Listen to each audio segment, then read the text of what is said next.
When there's a UFC contract on the line, things tend to get really intense. Brogan Walker has been talking so much smack about knocking Juliana Miller out ahead of their fight on the ESPN 4-day main card. And despite having much less experience, Miller isn't ready to go down without a fight and wants to teach her opponent a lesson or two. Keep watching this video as we tell you about everything going on between the two ladies. First up, teaching her a lesson. Juliana Miller may have a history of teaching her opponents a lesson inside the octagon, but let's not forget the killer only has 3 bouts to her name. There's no doubt Miller is a really good fighter, packing a lot of power, especially when you consider her small frame, but will her lack of experience stand in the way of a UFC contract? Or will the UFC contract be what fuels her to come out victorious? Brogan Walker has 9 fights under her belt. Oh, and the impressive bit, she's won 7 of them. So again, in terms of experience, it isn't exactly the most ideal matchup. But this is Juliana Miller we're talking about, the flyweight who defied all odds to secure a spot in the final of the 30th season of The Ultimate Fighter. And you know what makes her even more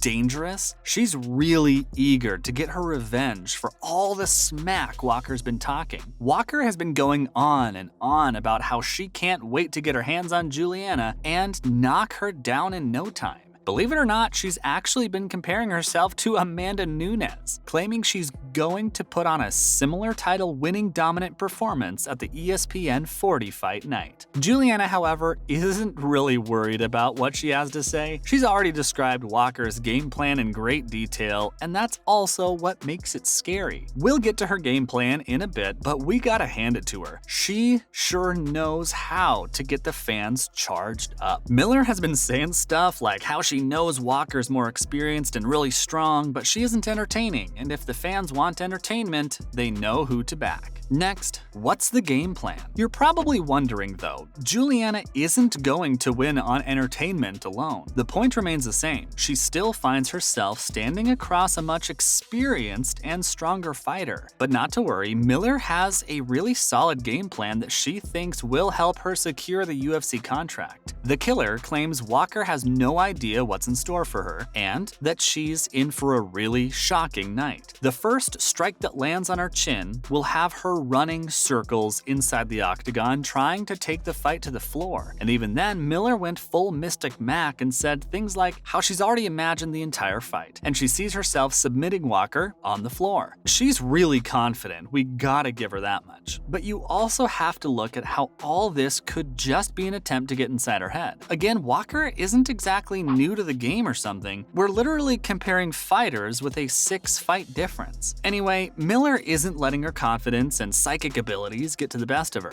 Talking to ESPN, she said she expects the fight to last at least 2 or 3 rounds, and that's not because it's going to be a difficult fight or anything, it's because Brogan will try to run away every time she strikes a punch. Still, we can't ignore the fact that there's a UFC contract on the line. It's not just Juliana who's done her research. We're pretty sure the Killer Bee has also been watching previous fights and taking notes on how to subdue the youngster. Let's talk about the look. The 26-year-old has been talking an awful lot about the look she's going to give her opponent when she finally knocks her out. It's going to be the classic "I told you so" look. Miller told ESPN that she can't wait to get inside the octagon and land that final blow to finish Walker. Oh, look where you're at now. That's word to word what she said when talking about it. Alright, let's give you a different perspective on this. You know how Juliana can't wait to teach her a lesson for talking so much smack. Well, do you think it ever occurred to her that she's also just saying a lot of things she'll have to back up now? Or the fact that she pretty much gave away her game plan? That's why we said that this might just be a cute attempt to get inside the 34-year-old's head, because when you think about it, she has the edge. She has the experience and the power, not to mention how she's like a rock from head to toe. Anyway, Juliana is clearly the underdog going into this fight, but we're not going to rule her out or something. No one believed that she could have made it to the finals, and here she is, just 1 fight away from a UFC contract. We can't wait to see how this fight will go down. Time for some more on the UFC. Up next, he just wants attention.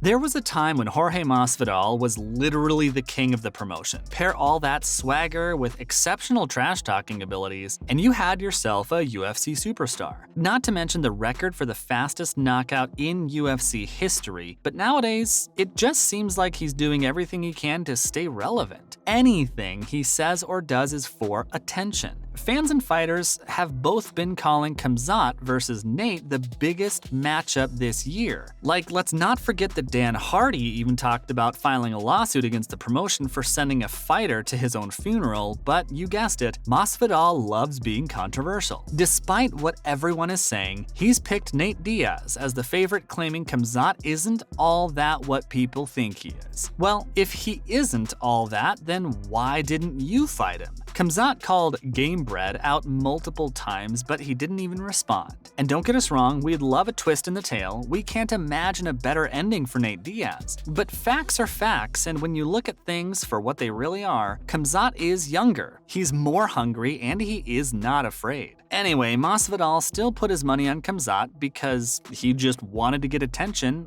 but out of everything, one thing he said was particularly interesting. If the fight goes longer than 3 rounds, then Nate has a pretty big shot at taking it home. That actually got us thinking. And now for kill or be killed. If you've watched some of our videos in the past, you probably know how we weren't really excited about the whole Israel Adesanya versus Alex Pereira fight. For starters, Alex is fresh to the UFC. He has a lot of experience fighting, but he only has 3, maybe 4 fights in the promotion. And we're not saying it like he isn't a good fighter or something. We think he's an exceptional fighter, capable of dethroning the champ. But does he really deserve the fight? Like, you have so many guys that have been pulling their weight for so long and are still without a title fight. Just because Alex and Izzy have a bit of history means he gets a shot at the title? Honestly, we have no clue what Dana thinks about when he's setting up these fights. The two rivals are set to meet at UFC 281 in what's looking like the fight of the year. This is probably the first time we've had some doubts about Izzy coming out of this fight as a champ.